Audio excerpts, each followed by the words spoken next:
ليفربول ودوري ابطال اوروبا، وده ممكن اللي احنا بنتكلم فيه مثلا ان هو يقول لك ايه، يعني هو اخفق في دوري في الدوري الانجليزي. هيقف بقى طبعا وقفه جامده قوي مع في دوري الابطال. بس بصراحه ليفربول ما فيش اي بوادر امل ان الفريق ده يرجع تاني.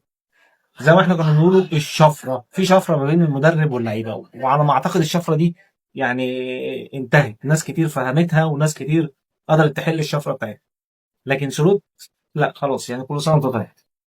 ليفربول بيتكلم مع الونزو، لو ريال مدريد هيسيبه ممكن يجي زيدان، ممكن يجي كلوب، ممكن يرجع تاني. انتوا واخدين بالكم ازاي؟ يعني ليفربول دلوقتي بقى شغال على الموضوع ده. يعني سلوت اخره شهر واحد، لو الدنيا مش كويسه هيمشي سلوت. لان بصراحه 206 250 مليون دول كتير قوي على ليفربول. محدش مصدق ان هم صرفوا المبالغ دي كلها من دكان خبيث حافظ. استاد دكان خبيث.